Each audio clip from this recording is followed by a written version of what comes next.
போன வாரத்துடைய செய்தியின் தொடர்ச்சியை இந்த நாளிலே நாம் பார்க்க இருக்கிறோம்.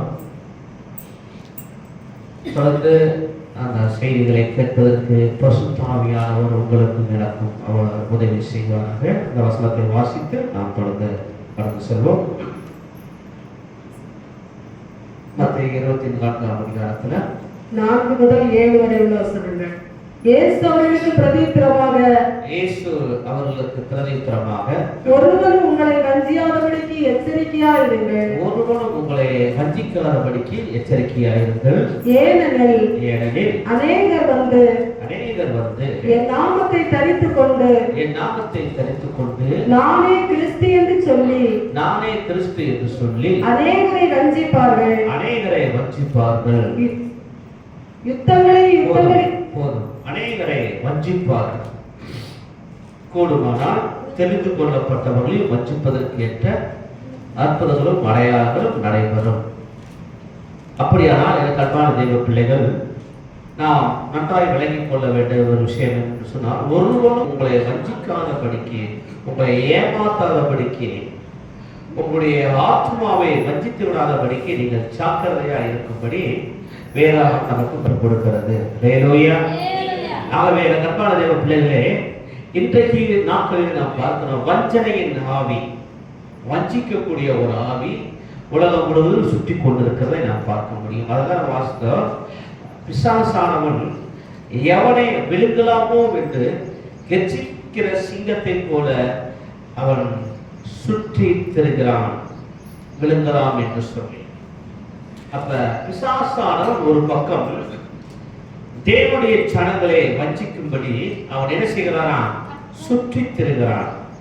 ஏன் சுற்றி திரிகிறான் என்று சொன்னால், ஒரே ஒரு காரணம், ஜனங்களை மோசம் போக்க வேண்டும் என்று சொல்லி. இன்னைக்கு நிறைய நேரங்களிலே நாம் அந்த வஞ்சனை என்னதென்று தெரியாததனாலே நாம் மாற்றிக் கொள்கிறோம். நீங்கள் நான் விளங்கிக் கொள்வதற்காக ஒரு சிறிய விஷயத்தை நான் உங்களோடு பகிர்ந்து கொள்ள விரும்புகிறேன்.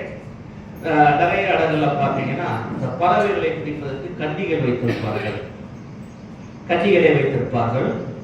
அந்த பறவைகள் அந்த இறையை சாப்பிடக்கூடிய அந்த ஆசையிலே கன்னி இருக்கிறது தெரியாமல் அது போய் அந்த கன்னியில் மாட்டிக்கொள்ளும்.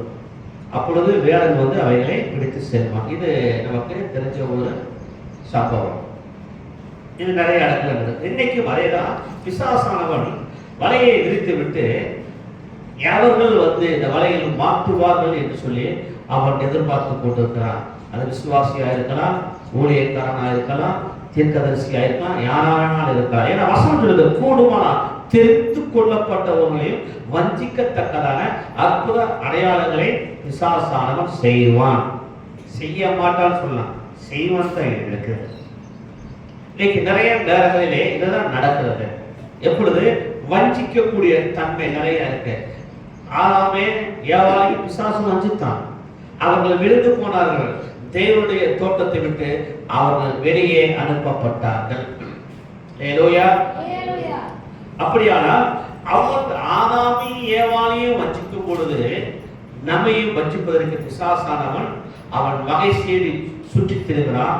அந்த வஞ்சனையின் வலையில் விழாதபடிக்கு நாம தான் எச்சரிக்கையா இருக்கணும்.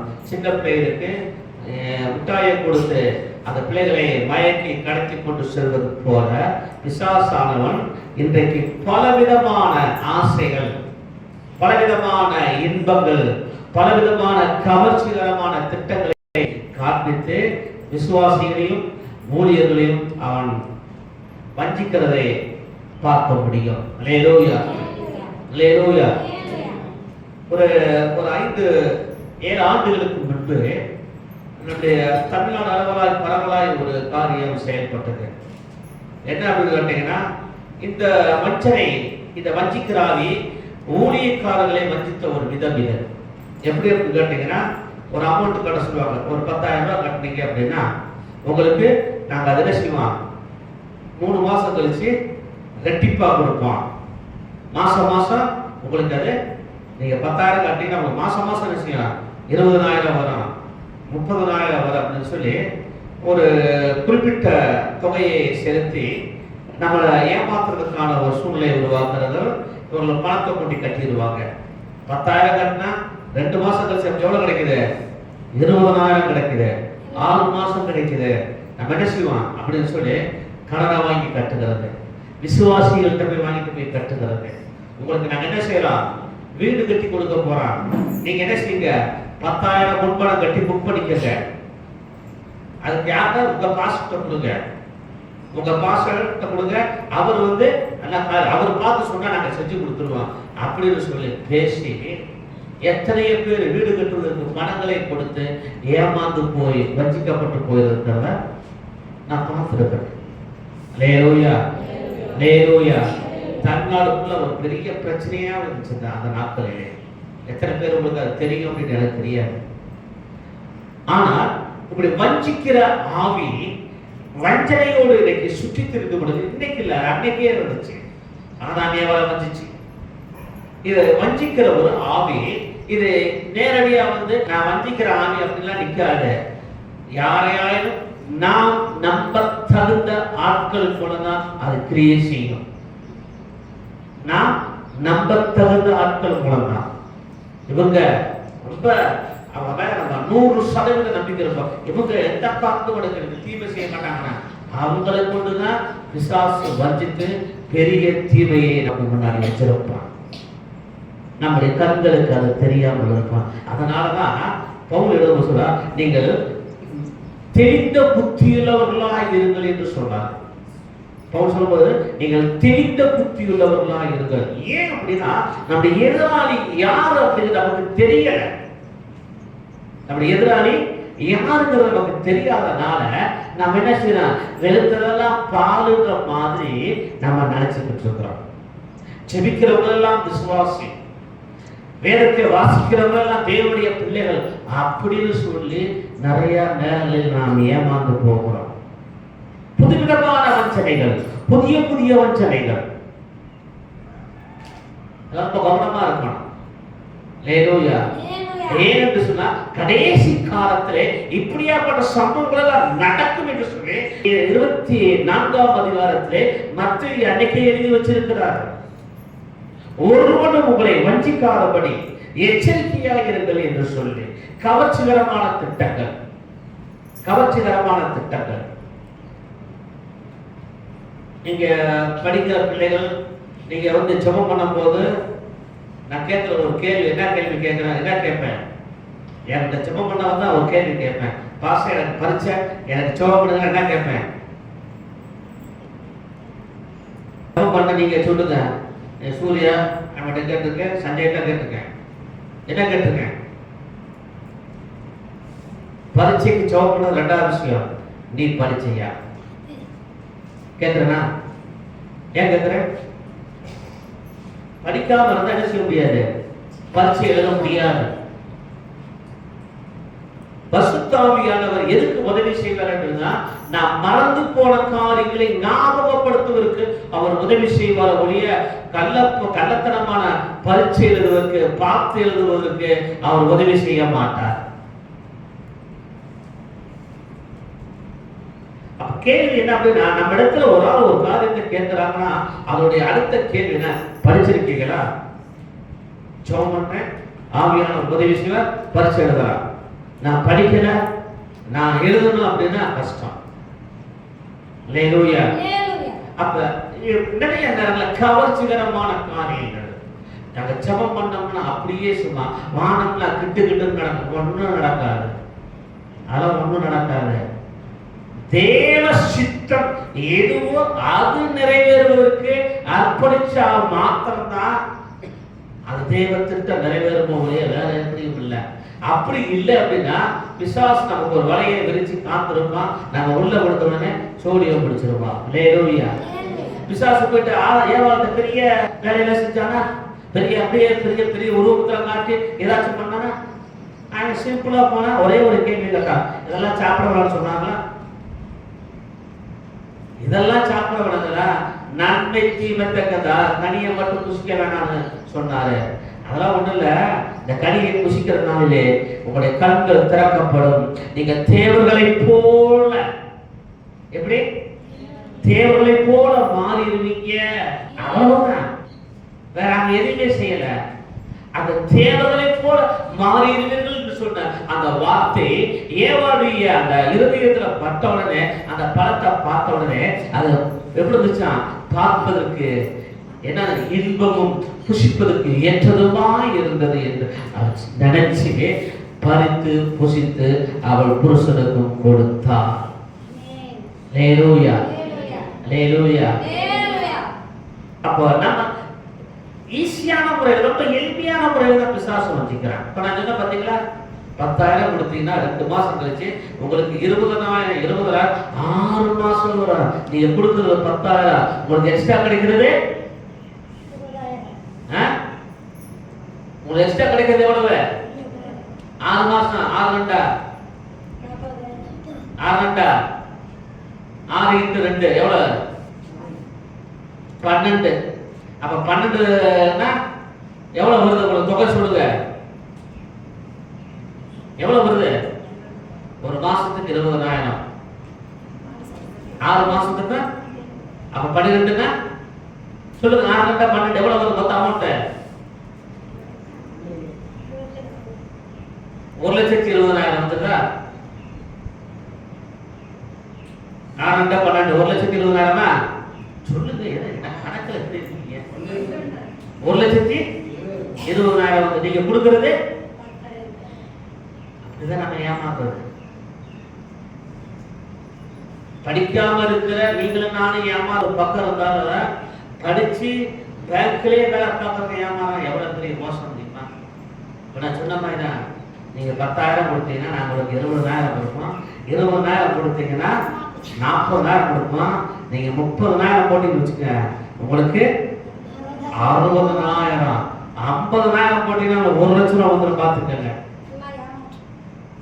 இப்படியே சொல்லி பேங்க்ல வேலை பார்க்கக்கூடிய, நிதி நிறுவனங்கள்ல வேலை பார்க்கக்கூடிய ஏகப்பட்ட பேர் ஏமாந்துட்டு பார்க்கிறோம். ஆசை வார்த்தை 10,000, 10க்கு 1 + 20, 25,000 கட்டினா உங்களுக்கு 50,000 கொடுத்துருவாங்க. இப்படி சொல்லிதான் என்ன செய்யறான்? வஞ்சிக்கிறது. பிசாசு நம்ம இப்படிதான் வஞ்சிக்கிறான். எப்படி தெரியுமா? நான் வந்து ஏசுனாரை வச்சுக்க பார்த்தாங்க. ஆக்சுவலா என்னான்னு ரொம்ப கஷ்டப்பட்டு ஈஸியா இல்லை. என் காலை விழுந்துறேன், நான் என்ன செய்யறேன்? இது பூரா உனக்கு கொடுத்துறேன். இது பூரா எனக்கு கையில் வைக்கப்பட்டிருக்கிறது. எவனுக்கு நான் யாருக்கு நான் கொடுக்கலாம். அந்த அதிகாரம் என்கிட்ட இருக்கு. நீ என்ன செய்ய? காலை விழுந்து வணங்கிக்க, அவ்வளவுதான். உனக்கு எல்லாம் தந்த. நீயே கஷ்டப்பட்டு சிறுவியை சுமந்து அடிச்சு மரணத்தை வச்சு மறுபடியும் வீட்டுலாம் பார்க்கணும். அவ்வளவு கஷ்டம் வேணாம். என்னை கூப்பிட்டு பணிந்து கொள். ஆண்டவர் சொன்னா, ஒரு தேவனாய் கர்த்தர் ஒருவரை மட்டும் பணிந்து கொண்டு அவர் ஒருவருக்கு ஆராதனை செய்வாயாக என்று எழுதி இருக்கிறது.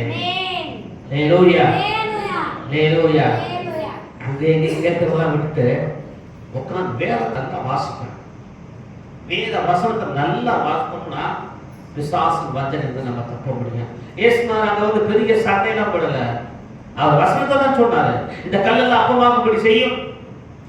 மனுஷன் 44 மாத்திரம் என்று தேவனுடைய வாயில் பிறப்படும் ஒவ்வொரு வார்த்தையால் பிழைப்பான் என்று எழுதியிருக்கிறதே. வசனம் தெரிஞ்சாதான் வசனத்தை சொல்ல முடியும். என்ன அப்படின்னா பக்க முடிக்க வேண்டியிருக்கிறார். அல்லேலூயா, அல்லேலூயா. ஜெபம் பண்றீங்க. எத்தனை பேர் நல்லா வசனங்களை சொல்லி ஜெபம் பண்றீங்க? வேற வசனத்தை சொல்லி ஜெபம் பண்ணணும். தேவனுடைய வார்த்தைகளை சொல்லி வாக்குத்தத்தங்களை சொல்லி ஜெபம் பண்ணணும். நம்ம என்ன செய்யணும்? அவசரமா சுடுதடிய கால ஊத்துற மாதிரி வந்து ஆத்திர தோத்துற ஆண்டவரே ஆசீர்வதியும். ஒரு இடத்துக்கு போறதுக்கு முன்னாடி ஜெபம் பண்ணுவோம்.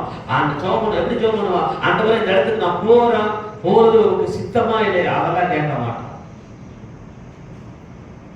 அதெல்லாம் நம்ம எதையுமே கேட்க மாட்டோம். ஆண்டவரே நான் போறேன், போகட்டுமா?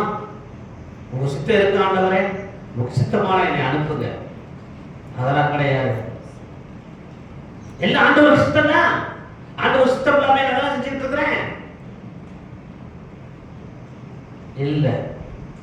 ஆண்டவர் சமூகத்தில் நிற்கும். ஆண்டவரே இந்த காரியத்தை குறித்து நீங்க என்ன சொல்றீங்க?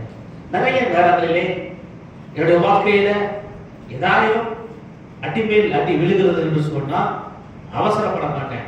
உட்கார்ந்து ஆண்டவரே இதுக்கான காரணத்தை நீங்க சொன்னீங்கன்னா நல்லா இருக்கும். நான் அதை விளங்கிக்கிறேன் ஆண்டவர்னு சொல்லி ஆண்டவருடைய சமூகத்தை கேட்கறது தான் பல பலனுடைய அவசரப்படக்கூடாது. அல்லேலூயா, அல்லேலூயா. சில நேரங்கள் நஷ்டத்துக்கு மேல் நஷ்டம் வரும், பொருள் சேதம் வரும், உயிர் சேதம் கூட ஏற்படும். கர்த்தருக்கு ஸ்தோத்திரம். கர்த்தர் கொடுத்தார், அதை எடுப்பதற்கும் அவர் என்ன சொல்ல உத்தரவு கொடுத்திருக்கிறாரு. அதனால அவருடைய நாமம் தான் சொன்னார். யோபுடைய வாழ்க்கையில அவர் நிறைய தோல்விகளை சந்திச்சார். பிரச்சனை மேல பிரச்சனை, வளர்த்தான், அவன் உயிர் மட்டும்தான் மிச்சம் இருக்கு. அப்ப அவர் சொன்னா கர்த்தர் கொடுத்தார். எல்லாவற்றையும் யார் தான் கொடுத்தார்? கர்த்தர் தான் கொடுத்தார். கர்த்தர் எடுப்பதற்கு உத்தரவு கொடுத்தார். அது எடுக்கிறதுக்கு உத்தரவு கொடுத்தா கர்த்தருடைய நாமத்துக்கு ஸ்தோத்திரம். அல்லேலூயா, அல்லேலூயா. கர்த்தருடைய தேவ பிள்ளைகளே, நம்முடைய வாழ்க்கையில நாம் வஞ்சிக்கப்படாமல் இருக்க வேண்டும் என்று சொன்னால் பரிசுத்த ஆவியானவர் நமக்கு உதவி செய்யணும். பரிசுத்த ஆவியானவர் எப்படி உதவி செய்வார் என்று சொன்னால், நாம் ஒரு காரியத்தை தேவ சமூகத்தில் உட்கார்ந்து அமர்ந்து ஆண்டவரே இந்த காரியத்தை குறித்து உடைய சித்தம் என்னவா இருக்கிறது அப்படின்னு சொல்லி கேட்டோம்னா பரிசுத்த ஆவியானவருடைய சித்தத்தை வெளிப்படுத்துவார் நமக்கு. நாம் கேட்கிறதே கிடையாது, அப்புறம் எப்படி வெளிப்படுத்துவோம்? என் வாழ்க்கையில பெரிய நஷ்டம் வருது. ஏன் வருது? நீங்கள் தேவனுடைய சித்தத்துக்கு அர்ப்பணிக்கப்பட்டு தேவனுடைய திட்டத்துக்கு நீங்க காத்திருந்தீங்கன்னா ஆண்டவர் அவருடைய சித்தத்தை அவருடைய வாழ்க்கையை வெளிப்படுத்துவதற்கு யாரை கொண்டாயிலும் அவர் பேசுவார். அந்த வஞ்சிக்கிற ஆவி ஒரு மனுஷனுக்குள்ள போன பிறகுதான் அது வஞ்சிக்கப்படுகிறான். இதுதான் ரொம்ப ரொம்ப நல்லது. எப்போ வரைக்கும் என்று சொன்னா பிசாசானவன் அவனுக்குள்ளே புகுறதற்கு முன்னாடி வரைக்கும் அந்த துணிக்கையை ஆண்டவர் அவன் கையிலே கொடுத்தார். வாங்கி சாப்பிட்டான். பிசாசு அவனுக்குள்ளே கிரியை செய்ய ஆரம்பிச்சது. அவன் போய் இயேசுவை காட்டி கொடுத்தான். அல்லேலூயா. அது ஒரு வஞ்சனையின் ஆவி யூதாசுக்குள்ள போனதுனாலதான் இயேசுவை யூதாஸ் காரியத்தை காட்டி கொடுத்தான். ஒரு பக்கம் தேவ திட்டம் காட்டி கொடுக்கப்படுவது, யூதாஸ்னால் காட்டி கொடுக்கப்படுவது என்பது உண்மைதான்.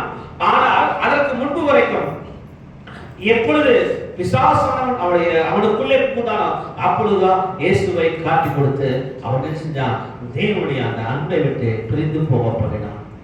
வஞ்சிக்கிற ஆவி இன்னைக்கு என்ன செய்கிறது என்று சொன்னால் தன்னுடைய வஞ்சனையின் திட்டத்தினாலே தேவனுக்கும் நமக்கும் உள்ள உறவை துண்டிக்கிறது.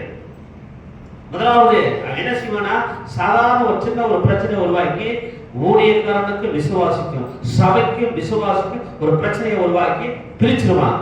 ஊழியக்காரனை விட்டு பிரிச்சிடும், சபையை விட்டு பிரிச்சிடும். இப்ப என்ன செய்யணும்னா அது தனியாக பொழுது அவங்க போக்கிலே விட்டு வஞ்சிச்சு அவருடைய ஆவியிலே அவர்கள் பலவீனப்பட்டு அவர்கள் ஆவியை முறிய பண்ணி அவர்கள் தேவனுடைய அன்பை விட்டு தேவனுடைய அந்த உறவை விட்டு பிரிந்து போக பண்ணி பாவத்துக்குள்ளாக்கி குற்ற மனசாட்சியை ஏற்படுத்தி அவர்களை நரகத்திற்கு நேராய் நடத்துகிறான் என்பதை நாம் ஒருபோதும் மறந்துவிடக் கூடாது. அல்லேலூயா. நீங்க கொஞ்சம் நீங்க விளங்கிக்கிறமா இதை சொல்ல விரும்புகிறேன். நல்லா ஜெபம் பண்ணிக்கிட்டு இருக்கேன்னா ஏதோ நம்ம ஏதோ ஒரு தவறு பண்ணிட்டோம் அப்படின்னு வச்சுக்கல, அந்த தவறு நம்ம என்ன செய்ய தெரியுமா? நம்ம குத்தி காமிச்சுட்டே இருக்கோம். நீ இதை செஞ்ச, நீ இதை செஞ்ச, இதை நீ செஞ்ச, நீ உன்னையெல்லாம் ஆண்டவர் மன்னிப்பாரா? உன் ஜெபத்தெல்லாம் ஆண்டவர் கேட்பாரா?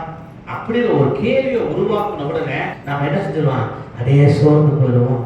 ஒருவேளை உண்மையா இருக்குமோ அப்படி சோர்ந்து போயிட்டு என்ன செஞ்சிருவான்? அப்படியே கொஞ்சம் நம்ம அந்த ஜெபம் பண்ணதான் விட்டுருவோம், வேதத்தை வாசிக்கிறத விட்டுருவோம், தேவனுடைய பிள்ளைகளுக்கு தொடர்பை விட்டுருவோம். அப்ப என்ன செய்வோம்னா இந்த குற்ற மனசாட்சி கொஞ்சம் கொஞ்சமா கொண்டு தேவனை விட்டு முற்றிலும் பிரித்து நரகத்துக்கு நேராய் கொண்டு போறதுக்கு அந்த வழியை காண்பிக்கிறோம். அல்லேலூயா, அல்லேலூயா. நாம் கவனிக்கலாம். பரிசுத்த ஆவியானவர் என்ன செய்வாரு? நீங்கள் செய்த அந்த குற்றத்தை அவர் என்ன செய்வார்? கண்டித்து உணர்த்துவார். உணர்ந்த உடனே பேதுருவை போல மனம் கசந்து அழுதி ஆண்டவருடைய சமூகத்துல ஒப்புரவாகிட்டோம்னா நம்ம தப்பிச்சிருவோம். எவ்வளவு பெரிய பாவியா இருந்தாலும் பரவாயில்ல, அவருக்கு அது முக்கியம் இல்ல. அவன் தன் பாவத்தை உணர்ந்து தேவ சமூகத்துல வந்து ஆண்டவரே நான் உண்மையாகவே பாவம் செய்து என்னை மன்னியும் என்று சொல்லி அந்த மனஸ்தாபத்தோட ஆண்டவர் சமூகத்துல மன்னிப்பு கேட்டுக்கொண்டா அவனை ஆண்டவர் மன்னிப்பா, அவன் குற்றத்தை அவனுக்கு நீக்குவா, அவனை மீட்டெடுப்பா. இதுக்கு பிசாசு விடவே மாட்டான். பிசாசு இதுக்கு விடவே மாட்டான். அவங்களுக்கு ஏத்த மாதிரி அவங்க செய்யறது தான் சரி, நான் செய்யறது தான் சரி. என் கட்ட நம்ம சொல்லுவோம், எனக்குள்ள யார் இருக்கிறா? ஆண்டவர் எனக்குள்ள இருக்கிறாரு, அதனால நான் சரியா தான் இருக்கிறேன். நீங்க சரியா இருக்கிறீங்களா இல்லையாங்கிறது யாருக்கும் தெரியும்னா உங்களை நடத்துகிற ஊழியக்காரனுக்கு தெரியும், அவனுக்கு இன்னொருவருக்கு தெரியாது. நீங்க ஜெபம் பண்ணலாம், எல்லாம் செய்யலாம், ஆனா இது ஒரு வஞ்சனையின் ஆவியுடைய கிரியைங்கிறத நீங்க மறந்துடக்கூடாது. அல்லேலூயா, அல்லேலூயா, அல்லேலூயா. அப்படி வஞ்சிக்கப்படுகிற அநேகர் உண்டு. ஏற்கனவே சொன்ன விஷயத்தை மறுபடியும் நான் சொல்லி ஜெபம் பண்ண விரும்புகிறேன். திருநெல்வேலி மாவட்டத்தில் ஒரு நல்ல தேவனுடைய மனுஷன் இருந்தார். அவர் பேரு பாலாசர் லாரி. அவர் வந்து அற்புதமான கிரியைகளை பூமியிலே கிடைத்த மனுஷன். அவர் வரும்பொழுது அந்த பகுதியில் விசுவாசங்களா ஆடும். அவர் சொன்ன வார்த்தைகள் அப்படியே நிறைவேறும். அவர் சொன்ன வார்த்தைகள் அப்படியே நிறைவேறும். அப்படி தேவனால் பயன்படுத்தப்பட்டார். தேவ அவர் பிசாசின் பெருமை ஆவியினாலே வஞ்சிக்கப்பட்டார். பெருமை ஆவியினாலே வஞ்சிக்கப்பட்ட சொன்னாரா, இயேசுநாதன் இந்த தேதியில் இந்த இடத்தில் வரப்போகிறார், நீங்க எல்லாம் வந்துருங்கிற சொல்லி எல்லாத்தையும் சபை மக்களை கூட்டி வச்சு ஒரு பெரிய ஆராதனை நடந்திருக்கு. பயங்கரமான எப்பயும் இல்லாத அளவுக்கு அந்த வல்லமையான ஆராதனை. ஆறாவது முடிஞ்ச சொன்னா இயேசுநாதன் இதோ வந்து விட்டார், இயேசுநாதன் இதோ வந்து விட்டார். இயேசுநாதன் அவருடைய அடுத்த அவசரம் நான் தான் அப்படின்னார். அதோட முடிச்சு. கூடுமானால் தெரிந்து கொள்ளப்பட்டவர்களை வஞ்சிக்கக்கூடும். இதுதான் வாழ்க்கை அதோட முடிஞ்சது. மறுவாரம்னு சொன்னாரு, சோழி முடிச்சு. அவன் என்ன சார் இயேசுவை விட்டு பின்வாங்கி போடா. அவர் மரணம் நமக்கு எப்படி என்று தெரியாது. ஒருவேளை அவர் மறிப்பதற்கு முன் ஒருவேளை மனம் திரும்பி ஆண்டவர் ஏற்றுக்கொண்டு இருக்கலாம், இல்லாமல் இருக்கலாம், நம்ம உறுதியாக சொல்ல முடியாது. ஆனால் அவர்